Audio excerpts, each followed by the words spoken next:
Talk Away Show. Salut à toutes et tous et bienvenue dans ce 15e épisode du Talk Away Show, le seul podcast d'humour à emporter partout, à retrouver tous les mercredis matins sur YouTube. Aujourd'hui, pour vous accompagner pendant votre petit déjeuner, notre poétesse à nous, elle manie le clavier tel une plume. Merci d'accueillir Sandrine par hasard. Bonjour à tous, chers auditeurs. Elle est maman, businesswoman et devient dépressive dès qu'il fait moins de 20 degrés. Merci d'accueillir Laura Gazal. Bonjour. Sa passion, c'est le voyage et grâce à une certaine pandémie mondiale, il se retrouve bloqué avec nous pour notre plus grand plaisir. Merci d'accueillir Thibaut. Bonjour. Et enfin, il sera notre monsieur propre du jour. Merci d'accueillir Emilien. Hello. Oui, je vais vous faire ma crogienne, la chronique hygiène. Oui, vous le savez, cette année, on a appris à se laver les mains. Donc c'est une très belle avancée, mais il y a encore pas mal de petites choses à faire sur d'autres gestes du quotidien. Aujourd'hui, moi, je vais vous parler d'un membre très spécifique qui fait souvent parler, mais en fait, je vais vous le faire deviner, ça sera plus sympa. En mode un peu Perfora. Il est central, mais jamais banal. Petit, moyen ou tordu, il aide souvent pour ta vue. Il a du flair, mais ne manque pas d'air.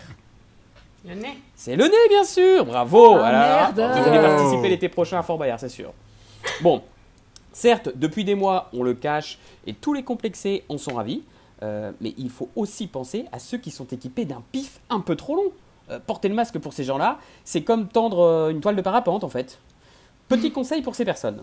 En 1, afin d'éviter toute prise au vent et vous retrouver à gérer votre masque comme un cerf-volant, pensez à bien plaquer le haut du masque, vous savez, avec la petite tige métallique là.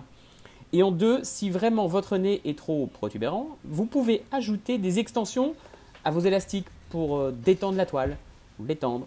Si par contre vous n'avez pas ces petits élastiques là chez vous, comme ceux utilisés, vous savez, avec les appareils dentaires, ça rappelle des souvenirs d'ailleurs. Si vous n'avez pas ça, ça risque d'être un peu trop juste. Et pour rappel, et là ça concerne tous les nez, le masque ne doit pas être un substitut au mouchoir. Ok ? On entend beaucoup trop souvent les sniffs, un peu dégueu quoi. On a tous la goutte au nez en hiver. Exactement, et comme disait mon grand-père, goutte au nez, crotte au cul, alors on est mal barré. Hein. Sauf que là on entend des sniffs mais on sait jamais de où ça vient, et moi ça me dégoûte. Je n'ose même pas imaginer l'intérieur du masque des gens qui sont en face de moi parfois. Moi, ce genre de personnes, moi je trouve qu'elles ne devraient même pas avoir besoin d'aller déjeuner. Bah, c'est sûr, quand tu les regardes, tu te dis, elles ont déjà un repas sniff and collect dans le masque, elles sont peinards. Quoi. Et bonne app, les gars. Enfin, petite question sur la façon de se moucher. Êtes-vous plutôt papier ou tissu ? Papier. Papier. Usage unique. Bon, au passage, pour ceux qui viennent de rejoindre cette chronique en cours de route, je ne vous parle pas de décoration, je ne prépare pas un tuto sur comment décorer le mur de sa chambre pendant un confinement. Je vous parle de mouchoirs, bien sûr. Donc oui, il y a un vrai sujet, et mes conseils sont les suivants. Ne pas se moucher dans le masque, ou si urgence, merci de bien changer directement après, parce que sinon on galère. Quoi. Arrêtez les mouchoirs en tissu, c'est l'enfer. Vous stockez vos microbes à l'intérieur, le mouchoir est rempli, fini dans la poche, à côté des clés, vous retouchez, et puis vous retouchez, bref. Arrêtez et continuez à vous laver les mains. Et enfin, utilisez tout simplement le mouchoir hygiénique pour votre tarin, votre pif, votre nose, et vidoyez-vous les morvines, ok ? Tranquille, hein. Bon allez, je vous laisse. Et comme dirait un médecin connu, si mes propos sont bons, il y a du boulot. Merci Emilien. Bah, moi de mon côté, je me mouche directement dans mes mains, c'est plus écologique. Ah. Et économique aussi. Et économique. Sale radin. Que tu sers plus la main à personne. Alors. Bon bah du coup, pendant qu'on y est et qu'on parle de nez, Sandrine va nous conter l'histoire de son test PCR. Oui, alors est-ce que vous savez que comme la Covid, on dit la PCR ? Ah bah non, je savais pas. Non, mais quand on féminise tous les trucs galères de toute façon. Ouais, c'est un peu ça. Alors là, c'est pas forcément un truc de merde, vous allez voir que c'est quand même bien féminin. Alors en vrai, ça veut dire polymérase chain action. Wow. Mais aujourd'hui, je vais vous raconter ma PCR à moi. Pendant le confinement, on s'est tous penchés sur notre to-do list. Moi, j'avais besoin de donner naissance à un nouveau projet qui puisse se faire en intérieur et voir le jour ultérieurement. Et je me suis demandé, la grossesse pour un embryon, qu'est-ce que c'est ? Sinon un confinement dans le ventre de sa mère. Sauf que pour lui, là, on connaît le terme. Et il se peut que celui-là, il sorte avant nous. Bref, par un beau jour de confinement, mon gynéco m'a proposé un chat pour voir ma chatte. et m'a annoncé 2 bonnes nouvelles. Vous êtes enceinte et il n'y en a qu'un. Oui, j'ai apporté ma petite graine à l'édifice du boom de natalité lié au confinement. J'ai fait le test de la PCR. Procréation confinée réjouissante.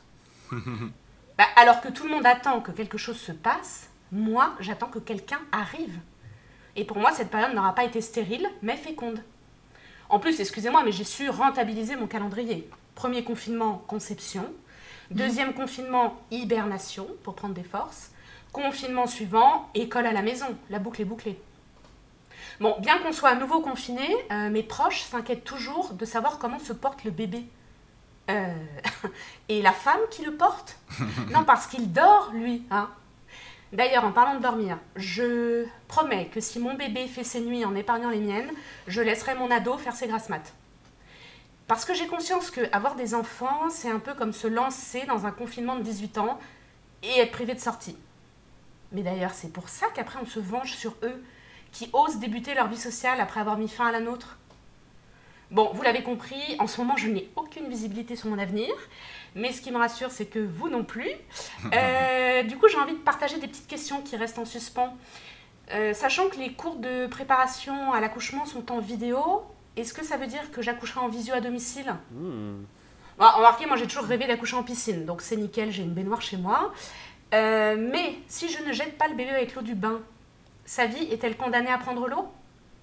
Bon, en tout cas, quoi qu'il en soit, pour une fois, je serais contente d'avoir fait un bide. Et Sandrine, félicitations. Bravo. Merci. Ouais, félicitations, ouais. C'est top. Non, parce que Sandrine, elle aime bien garder des secrets. Elle a pas pu tenir jusqu'à l'accouchement, mais elle aurait bien aimé en fait. J'ai une idée de prénom si c'est un garçon. Oui. Un prénom qu'envoie, tu peux l'appeler Thibaut. Franchement, c'est pas mal. Très bien. J'y penserai, Thibaut. TIBO. D'ailleurs, ouais, merci Sandrine, et ça me fait penser, Laura, toi qui es maman depuis quelques temps déjà, comment ça se passe du coup l'organisation des cadeaux de Noël? Parce que en ce moment c'est pas évident, non? Bah écoute, Monsieur Contradico, tout le monde s'est plaint qu'avec la fermeture des commerces, ça allait être trop cher pour faire les cadeaux de Noël, gna gna gna. Mais quelle bande d'hypocrites! Je veux dire, tout le monde fait ses achats de Noël le 24 décembre. Allez, le 23 pour les plus organisés. Et puis vous aviez qu'à anticiper. Moi, j'ai tous mes cadeaux de Noël depuis le 27 septembre, évidemment. Bon, on pourrait croire que c'est parce que j'adore Noël, que je le prépare avec amour, très en avance. Mais rien à voir. Non, en fait, je déteste Noël. Vraiment, je hais Noël. Vous savez, Rémi Salomon, le président de la commission médicale d'APHP, il a balancé il y a quelques temps. Bon, on coupe la bûche en deux et papy-mamie mangent dans la cuisine. Mais la chance! Mais moi, je tuerais pour faire le dîner de Noël tranquille, toute seule dans les chiottes avec mon foie gras et ma bouteille de champ. Mais non! En réalité, si j'achète mes cadeaux de Noël 6 mois à l'avance, c'est parce que je suis une ayatollah de la planification. Oui, mesdames et messieurs, je suis maman. Et là, il y a clairement une dimension pathologique. Alors, comment vous expliquer? Mon cerveau, c'est un peu comme un post-it géant, ou plutôt des millions de post-it qui formeraient comme une œuvre d'art moderne colossale. Personne n'y comprend rien, à part celui qui l'a faite. Enfin, celle qui l'a faite, en l'occurrence. Du coup, moi, je fais mes achats de Noël 365 jours par an. Quand je passe devant un truc dans une boutique, je me dis, tiens, ça serait pas mal pour un tel. Hop, je l'achète et je coche sur ma to-do list. Cadeau de Noël, Isabelle, check.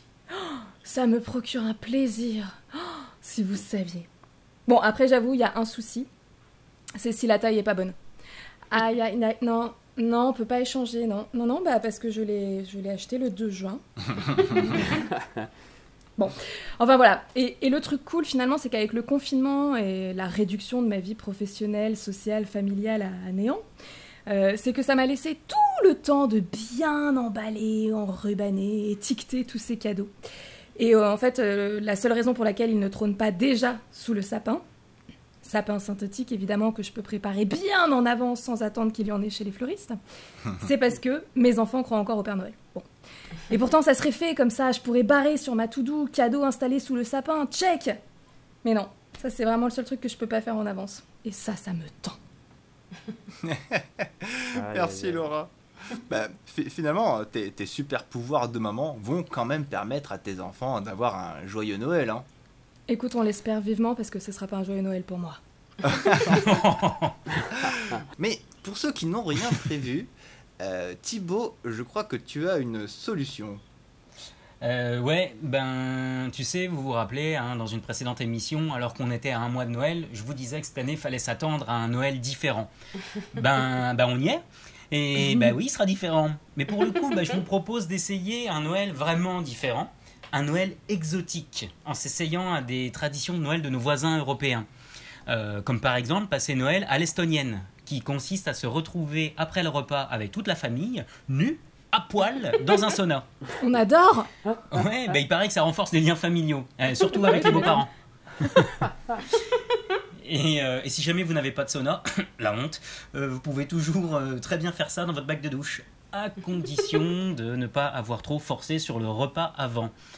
En parlant de repas, vous pouvez adopter la tradition espagnole, enfin catalane, du cagatillo, qui veut dire littéralement l'oncle qui chie.